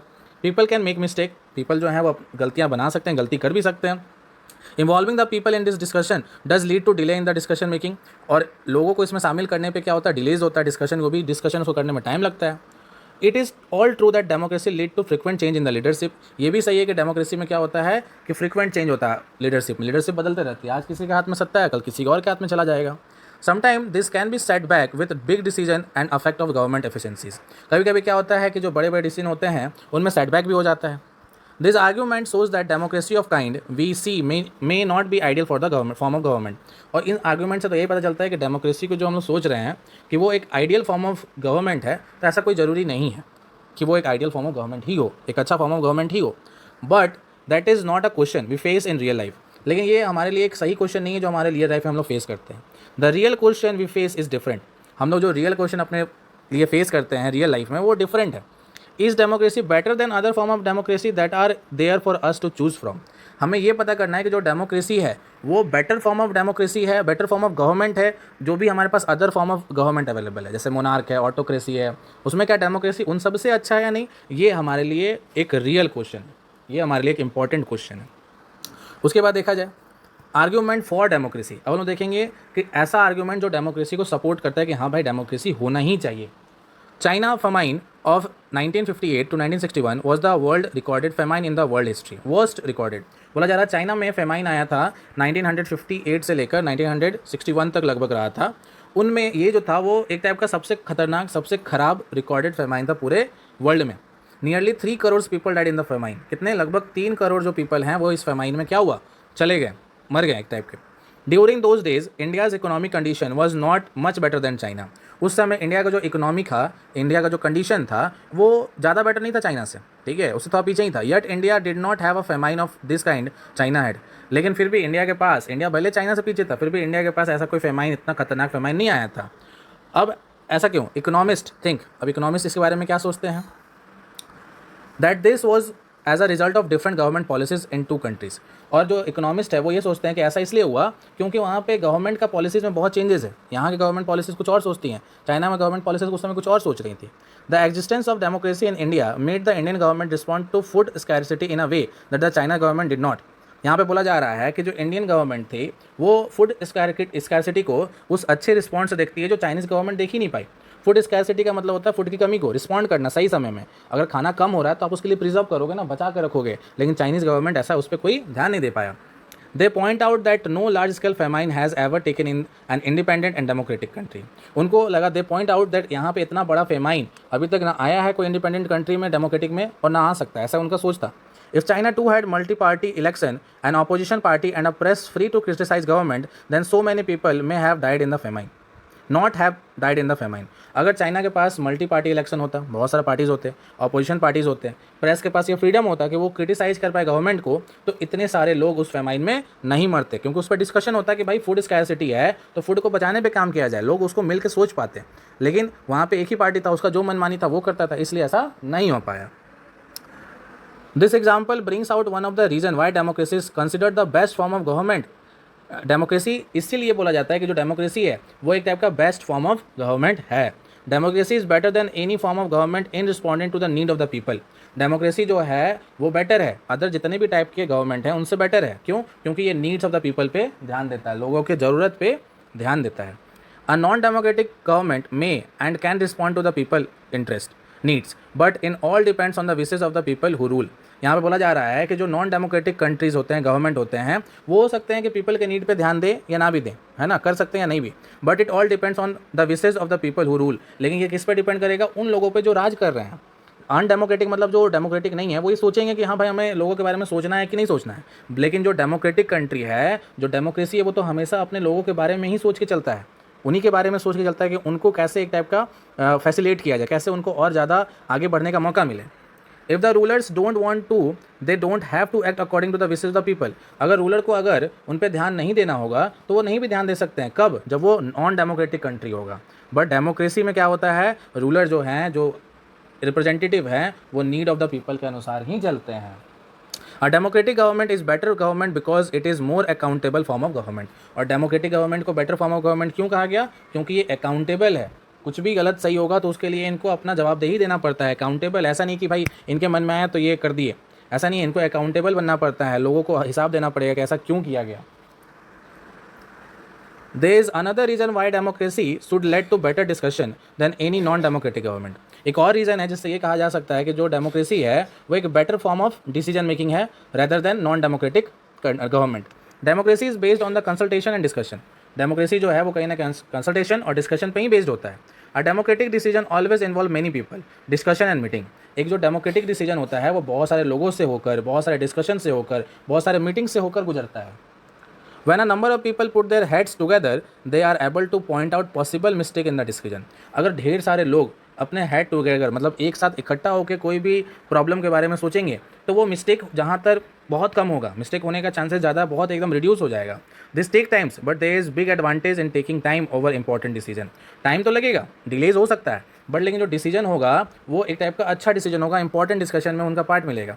This reduce the chance of harsh और इनरिस्पॉन्सिबल डिसीजन। इससे क्या होता है कि जो गलत डिसीजन है या जो इनरिस्पॉन्सिबल डिसीजन है, चेंजेस है, उस पर रिड्यूसमेंट मिलता है, अच्छा डिस्कशन होता है, तब जाके कोई चीज़ पारित होता है। दस democracy involves the quality of decision making. बोला जा रहा है इसलिए क्या किया जाएगा, जो डेमोक्रेसी है वो एक अच्छा डिसीजन मेकिंग क्वालिटी को बढ़ाता है। उसके साथ साथ देखिए it is related to the third argument, और ये हमारे थर्ड आर्ग्यूमेंट से रिलेटेड है। क्या है वो? Democracy provides a method to deal with differences and conflict. Democracy जो है वो एक मेथड प्रोवाइड करता है कि आप किससे लड़ सकते हो, डिफरेंसेस से डील कर सकते हो, कॉन्फ्लिक्ट से। अगर कुछ भी गलत सही हुआ तो उसमें आप डील कर सकते हो अच्छे से कि हाँ भाई क्या सही है क्या गलत है। In any society people are bound to have differences of opinion and interest. कोई भी सोसाइटी आप उठा के देख लो, लोगों के पास डिफरेंस है, अंतर है, उनके सोच में अंतर है, उनके इंटरेस्ट में अंतर है ना। सबका सोच एक जैसा नहीं हो सकता, सबका इंटरेस्ट एक जैसा नहीं हो सकता, सब अपना अलग अलग सोचते हैं। These differences are particularly shaped in a country like ours, which has an amazing social diversity। और इंडिया जैसे कंट्री के लिए तो ये बहुत ही ज़्यादा अमेजिंग है, क्योंकि इंडिया एक बहुत ज़्यादा सोशली डाइवर्सिफाइड कंट्री में आता है। People belongs to different region, speak different languages, practice different religious and have different caste. हमारे जैसे कंट्री में जहाँ लोग अलग अलग जगह से आते हैं, अलग अलग लैंग्वेज बोलते हैं, अलग अलग रिलीजन है उनका, अलग अलग कास्ट है, अलग अलग थिंकिंग है, they look at the world very differently and have different preference. और वो दुनिया को एक अलग अलग नज़रिया से देखते हैं, सबका नज़रिया एक जैसा नहीं होता, सब अपना अपना अलग नज़रिया से देखते हैं, सबका अपना अपना प्रेफरेंस होता है। The preference of one group can clash with the other group. अब कोई एक ग्रुप है, उसका प्रेफरेंस कुछ और हो सकता है, वो कुछ अलग सोचेंगे, और दूसरा ग्रुप कुछ और सोचेगा, तो वहाँ पे कॉन्फ्लिक्ट होना तो एकदम जायज़ है भाई, कॉन्फ्लिक्ट तो होगा। The conflict can solve by the brutal power. और जो कॉन्फ्लिक्ट है can be solve by brutal power, इससे ब्रूटल पावर से उसको सॉल्व किया जा सकता है। Whichever group is more powerful will dictate its terms and other will have है, whichever group is more powerful will dictate its terms and other will have to accept that. और जो group more powerful रहेगा वो group का चलेगा, वो बात को मनवा सकता है चाहे कोई भी टर्म्स हो।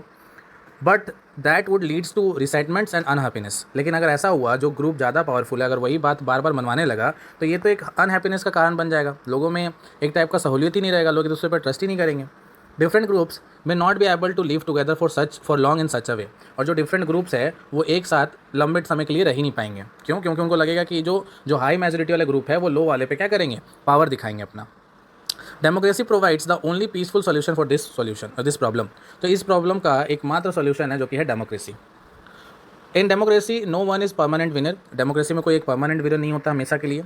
No one is permanent loser, कोई परमानेंट लूजर भी नहीं। आज जो लूज़ हुआ है वो कल जीत भी सकता है। Different groups can live with one another peacefully. जो अलग अलग टाइप के ग्रुप है, अलग अलग टाइप के एथिक्स है, वो आपस में पीसफुली रह भी सकते हैं। In a diverse country like India, democracy keeps our country together. एक ऐसा कंट्री जो बहुत डाइवर्सिफाइड हो, लाइक इंडिया जैसा कंट्री, उसके लिए डेमोक्रेसी तो बेस्ट है। These three arguments were about the effect of democracy on the quality of government and social life। ये ऐसे 3 आर्गूमेंट है जो डेमोक्रेसी को इफेक्ट करते हैं on the quality of government and social life के ऊपर। But the strongest argument for democracy is not about what democracy does to the government. लेकिन जो स्ट्रॉन्गेस्ट पॉइंट है वो ये नहीं है कि डेमोक्रेसी क्या करता है गवर्नमेंट के साथ, it is about that democracy does to the citizen. इसका सीधा डायरेक्ट स्ट्रॉन्ग आर्गूमेंट है कि डेमोक्रेसी अपने लोगों के साथ क्या क्या करता है, लोगों को कैसे ट्रीट करता है, सिटीजन को कैसे वो अपना देखता है। Even if democracy does not bring about better decision and accountable government, it is still better than other form of government। कभी कभी होता है कि डेमोक्रेसी में भी बेटर डिसीजन नहीं हो पाता है या अकाउंटेबल गवर्नमेंट नहीं आ पाता है, लेकिन फिर भी ये एक बेटर फॉर्म ऑफ गवर्नमेंट है from the other forms of government. Democracy enhances the dignity of citizen. Democracy जो है वो इन्हेंस करता है, बढ़ाता है, किसका, डिग्निटी को बढ़ाता है, एक टाइप की इज्जत को बढ़ाता है। किसका इज्जत? सिटीजन की इज्जत को। As we discussed above, democracy is based on the principle of political equality. Democracy क्या चीज़ बात करता है? पॉलिटिकल इक्वालिटी की बात करता है कि सब कोई समान है, सबको इक्वल है, कोई बड़ा कोई छोटा नहीं है, कानून की नज़र में सब कोई बराबर है, चाहे वो पुअरेस्ट हो चाहे वो लीस्ट एडुकेटेड हो, ठीक है, और वो रिच हो या कोई एडुकेटेड हो, ऐसा नहीं है कि उनमें अलग अलग भेदभाव होगा। In the eye of law, कानून की नज़र में सब कोई बराबर होगा। People are not subject to the ruler, they are the rulers themselves. और जो पीपल हैं वो ऐसा नहीं कि रूलर जो बोलेगा वो बात मानेंगे, पीपल ही रूलर है। क्यों? क्योंकि वही तो चूज़ करेंगे ना कि हमारा रूलर कौन होगा। तो ultimately they are ruling themselves. Even when they make mistake they are responsible for their conduct. अगर वो लोग कुछ गलत निर्णय भी ले लेते हैं तो वो रिस्पॉन्सिबल होंगे उनके अपने कंडक्ट के लिए, जो वो किए उनके लिए वो खुद ही रिस्पॉन्सिबल होंगे। Finally democracy is better than other form of government because it allows us to correct its own mistake. और अगर देखा जाए तो फाइनली जो डेमोक्रेसी है वो एक बेटर फॉर्म ऑफ गवर्नमेंट है। क्यों? क्योंकि वो हमें अलाउ करता है कि अगर मिस्टेक हो गया है खुद से तो उसको क्या किया जा सकता है, सही किया जा सकता है, उसको करेक्ट किया जा सकता है। As we saw above, there is no guarantee that mistakes can not be made in the democracy. आगे अगर हम लोग ऊपर देख पा रहे हैं, समझ पा रहे हैं, तो ऐसा कोई गारंटी नहीं है कि डेमोक्रेसी में कोई मिस्टेक होगा ही नहीं। डेमोक्रेसी में भी मिस्टेक हो सकता है, no doubt. No forms of government can guarantee that. कोई भी फॉर्म ऑफ गवर्नमेंट है तो वो गारंटी नहीं दे सकता कि मिस्टेक होगा ही नहीं, मिस्टेक होना लाजमी रहता है। The advantage in democracy is that such mistake can be hidden for long. और डेमोक्रेसी में क्या एडवांटेज है कि ऐसा अगर मिस्टेक हो जाता है तो उसको लंबे समय तक छुपाया नहीं जा सकता है। There is space for public discussion on this mistake, यहाँ पे एक जगह मिलता है जहाँ पब्लिक पे इस डिस्कशन को किया जा सकता है कि अच्छा ऐसा मिस्टेक हो गया है। And there is a room for correction, और वहाँ पे करेक्शन करने का भी रूम होता है, मतलब एक टाइप का गुजारिश होता है, एक टाइप का वे रहता है कि आप करेक्शन कर सकते हो। Either the ruler have to change the decision or the ruler can be changed, या तो आप डिस्कशन को चेंज कर दो, है ना, और नहीं तो रूलर को ही बदल दो। अगर रूलर नहीं मान रहे तो रूलर को ही बदल दो। This can not happen in a non democratic government, लेकिन ये एक नॉन डेमोक्रेटिक गवर्नमेंट में नहीं हो सकता था। Let us sum up it up, democracy get everything and it is the solution of our problem.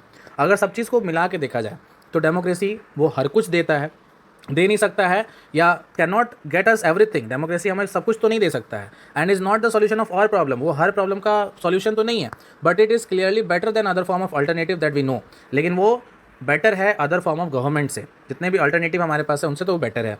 It offers better chances of good decision, यहाँ पे गुड डिसीजन होने का बेटर चांस रहता है। It is likely to respect people own wishes and allow different kind of people to live together, बहुत सारे लोग आपस में मिलजुल कर रह सकते हैं डेमोक्रेसी में। Even when its fails to do some of the things it allows a way of correcting its mistake and offer more dignity to the citizen, बोला जाता है कि अगर कुछ गलती हो गया तो उसको सुधार भी सकते हैं।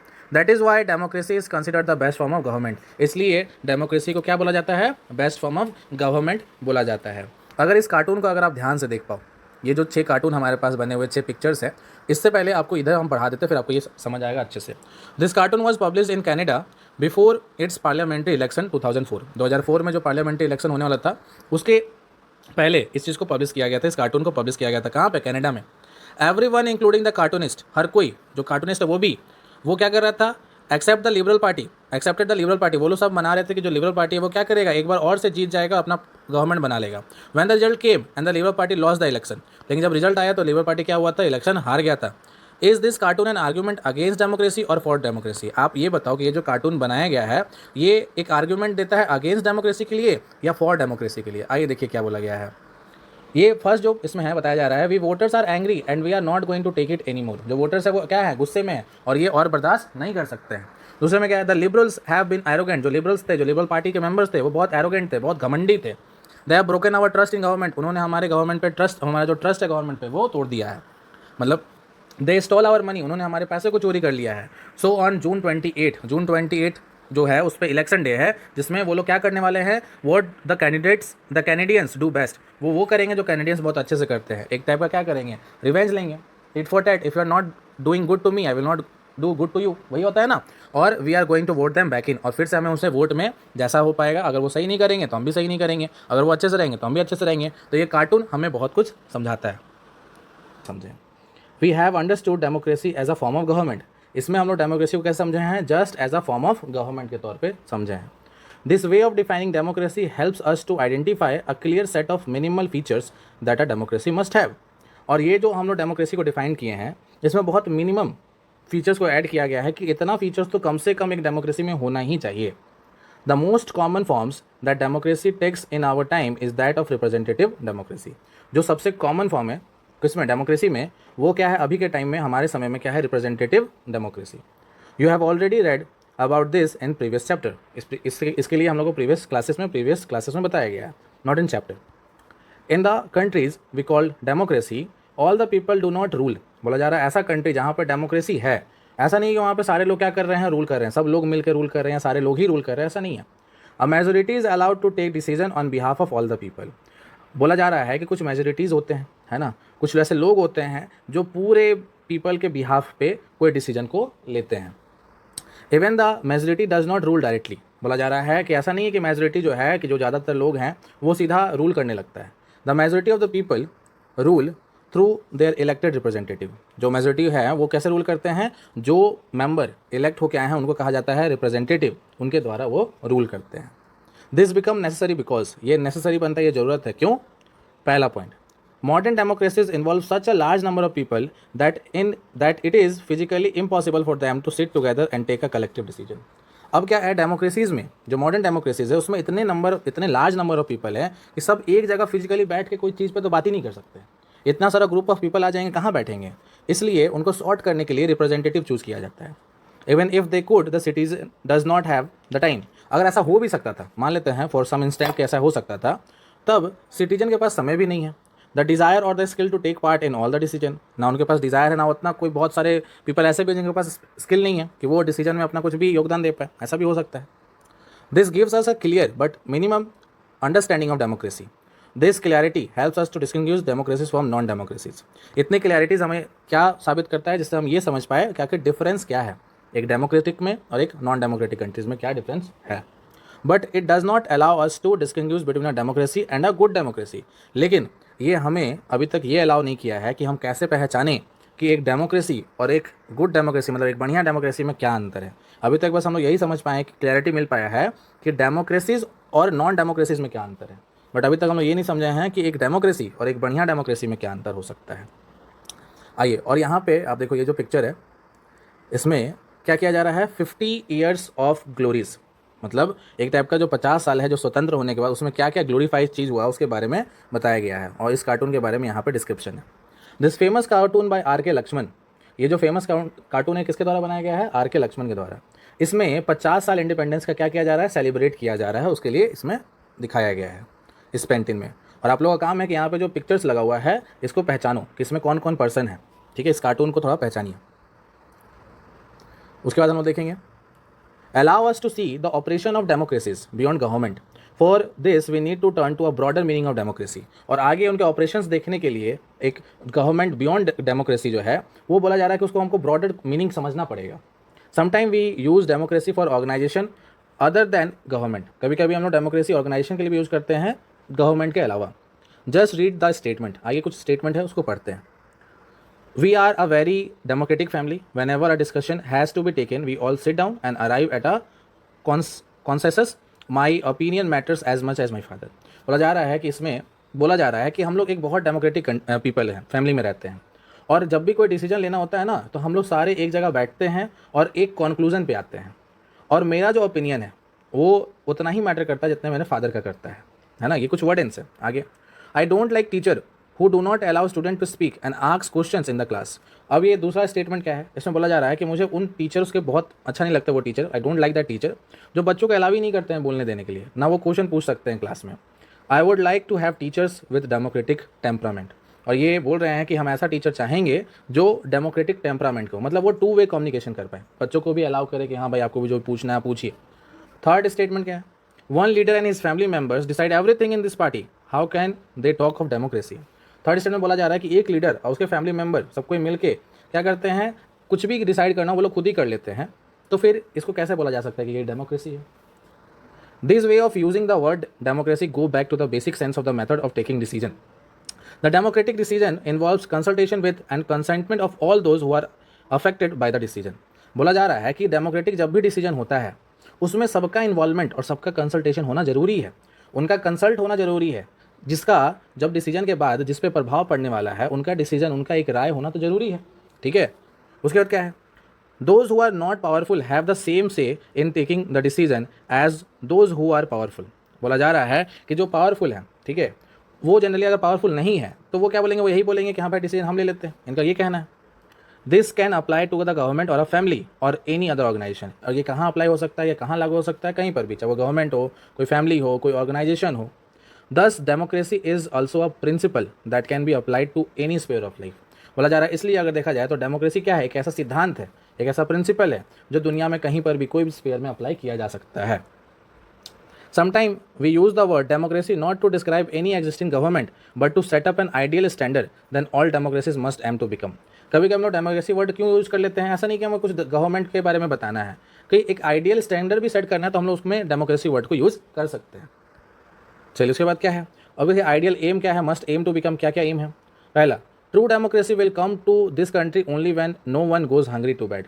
बोला जा रहा है कि असली डेमोक्रेसी कब आएगा हमारे कंट्री में, जब भूखा कोई भी नहीं सोएगा, कोई भी इंसान भूखा जिस दिन नहीं सोएगा हमारे कंट्री में, समझ जाइए उस दिन ट्रू डेमोक्रेसी आ चुका है। In a democracy every citizen must be able to play equal role in the decision making. एक डेमोक्रेसी में सब आदमी, जितने भी मैन वुमेन हैं, जितने भी ह्यूमंस हैं, सबका एक इक्वल इंपॉर्टेंट प्ले हो किसमें, डिसीजन मेकिंग में। For this you don't need just an equal right to vote. इसके लिए केवल इक्वल राइट टू वोट दे देना ही अलाउड नहीं है। Every citizen need to have equal information. सारे सिटीजन के पास इक्वल इन्फॉर्मेशन आना चाहिए, सबके पास बेसिक एजुकेशन होना चाहिए, इक्वल रिसोर्सेज होना चाहिए एंड लॉट ऑफ कमिटमेंट होना चाहिए। इसके बाद if we take this ideals seriously, अगर हम लोग इसको सीरियसली लें, then no country in the world is a democracy. अगर इन सब बातों को सही से देखें, पॉवर्टी की नज़र से, एडुकेशन की नज़र से, तो दुनिया में ऐसा कोई कंट्री नहीं है जो डेमोक्रेसी कहलाने लायक हो। Yet an understanding of democracy as an ideal reminds us of why we value democracy। लेकिन ऐसा नहीं है कि हम लोग डेमोक्रेसी का वैल्यू को भूल सकते हैं या डेमोक्रेसी क्या सही नहीं है। It is a better form of government, ये कह सकते हैं। इट इनेबल्स अस टू जज an existing democracy and identify it's weakness. हमें ये क्या होता है, ये हमें जज करने में हेल्प करता है कि हम कोई भी डेमोक्रेसी को देख सके, उसमें आइडेंटिफाई कर सके उसका वीकनेस क्या है, कमजोरियाँ क्या क्या है। It helps us to distinguish between a minimum democracy and a good democracy. ये हमें हेल्प करता है डिफ्रेंशिएट करने में, किसमें, एक नॉर्मल साधारण सा डेमोक्रेसी में और एक बढ़िया सा डेमोक्रेसी में। In this book we do not deal much with the extended notion of democracy. इस किताब में हम लोग बहुत ज़्यादा एक्सपेंडेड फॉर्म में तो नहीं पढ़ेंगे डेमोक्रेसी के बारे में। Our focus here is with the some core institutional features of democracy as a form of government. हमारा फोकस क्या है कि हम लोग मिनिमम फीचर या जो इंस्टीट्यूशनल, जो कोर इंस्टीट्यूशनल फीचर्स हैं, कि इतना मिनिमम फीचर्स तो होना चाहिए as in democracy as a form of government में, इस पर बात करेंगे। Next year you will read more about democratic society and ways of evaluating democracy. अगले साल आपको डेमोक्रेटिक गवर्नमेंट के बारे में ज़्यादा पता चलेगा और कैसे एक डेमोक्रेसी इवेल्युएट होता है। At this stage we just need to note that democracy can apply to many spheres of life and that democracy can take many forms. कि डेमोक्रेसी का बहुत सारा फॉर्म हो सकता है और डेमोक्रेसी बहुत सारे स्पेयर ऑफ लाइफ में यूज किया जा सकता है। There can be various way of taking decision in democratic manner as long as the basic principle of consultation on the equal basis is accepted। बोला जा रहा है कि अगर हमें डेमोक्रेटिक मैनर में कोई डिसीजन मेकिंग करना है तो सबका कंसल्टेशन लेना, ये उसका बेसिक प्रिंसिपल होना चाहिए। The most common form of democracy is in today's world is rule through people elected representative. अगर एक कॉमन फॉर्म ऑफ गवर्नमेंट देखा जाए जो अपने आप को डेमोक्रेसी कहता है आज के ज़माने में, तो उसमें क्या होता है, पीपल इलेक्टेड रिप्रेजेंटेटिव मॉडल रहता है। मतलब लोग अपने रिप्रेजेंटेटिव इलेक्शन के द्वारा चूज करते हैं। We read more about that in chapter 3 में इसके बारे में हम लोग और पढ़ने मिलेगा। But if the community is small there can be other way of taking democratic decision. लेकिन अगर कम्युनिटी छोटा हो तो democratic way of taking decision अलग अलग भी हो सकता है। All the people can sit together and take decision directly. सारे लोग एक जगह बैठ के डायरेक्ट डिसीजन ले सकते हैं। दिस इज हाउ ग्राम सभा शुड वर्क इन विलेज। क्या है, इसी जो ग्राम सभा होता है वो इसी अनुसार ज़्यादातर काम करता है। Can you think of some democratic way of making decision. क्या तुम सोच सकते हो कि डेमोक्रेटिक डिसीजन है वो और किस अनुसार बनाया जा सकता है। This also means that no country is a perfect democracy. और इससे हमें यह भी पता चलता है कि यहाँ पे कोई भी कंट्री जो है वो परफेक्ट डेमोक्रेसी नहीं है। The features of democracy that we discuss in this chapter provide only the minimum condition of the democracy. इस चैप्टर में जो कुछ भी बात हुआ वो डेमोक्रेसी का मिनिमम कंडीशन पे बात हुआ है, ना कि ब्रॉडर टर्म पे बात हुआ है। That does not make it an ideal democracy. Every democracy has to try to realise the ideals of democratic decision making. सारे डेमोक्रेसी को ट्राई करना चाहिए कि जो डेमोक्रेटिक डिसीजन मेकिंग है वो बहुत आइडियल हो, बहुत अच्छे से हो। This can not be achieved once and for all. ये एक बार में और सभी के लिए अचीव नहीं हो सकता है। This requires a constant effort to save and strengthen democratic forms of decision making. बार बार लगातार ट्राई करते रहो और बहुत मजबूती से ट्राई करने में ये चीज़ पॉसिबल हो सकता है। What we do as a citizen can make a difference to making our country more or less democratic। हमारा भी कर्तव्य है एज अ सिटीजन, आप भी डिफरेंस क्रिएट कर सकते हो कि आप कैसे कंट्री में रह रहे हो, एक डेमोक्रेटिक है या नॉन डेमोक्रेटिक, आप भी प्रभाव डालते हो उस पर। This is the strength and the weakness of democracy. ये क्या है, ये स्ट्रेंथ भी है और वीकनेस भी है, किसका, डेमोक्रेसी का। The fate of the country depends not just on the rulers do but mainly on we as a citizen do. जो नसीब है कंट्री का कैसा रहेगा, जो लक है, फेट मतलब लक, नसीब कैसा होगा एक कंट्री का, वो केवल उसके वहाँ पे जो शासन है, जो रूलर्स, उस पर डिपेंड नहीं करता है, वो हमारे ऊपर भी डिपेंड करता है। एज अ सिटीजन हमने क्या दिया, एज अ सिटीजन हम कितने अच्छे हैं हमारे कंट्री के लिए, ये बहुत ज़्यादा मायने रखता है। This is what distinguish democracy form of governments. और ये क्या है, यही डिफ्रेंशिएट करता है डेमोक्रेसी को from other form of government. Other form of government like monarchy, dictatorship or one party rule do not require all citizen to take part in politics। जैसे अगर मान लो कहीं पे मोनार्की है, डिक्टेटरशिप है या वन पार्टी रूल है, तो वो सभी सिटीजन को उसमें क्या नहीं करती है, अलाउ नहीं करती है कि वो पॉलिटिक्स में पार्ट ले। In fact most non democratic government would like citizen not to take part in politics. In fact अगर देखा जाए तो जितने भी नॉन डेमोक्रेटिक कंट्रीज़ हैं उनमें ज़्यादातर तो नॉन डेमोक्रेटिक गवर्नमेंट क्या चाहती है कि सिटीजन पॉलिटिक्स में पार्टी ना ले, इंटरेस्ट ही ना दिखाए। But democracy depends on active politician participation by all citizen. लेकिन जहाँ डेमोक्रेसी है वहाँ ये डिपेंड होता है कि आप पॉलिटिकल कंपटीशन में पार्ट ले, सारे सिटीजन आए।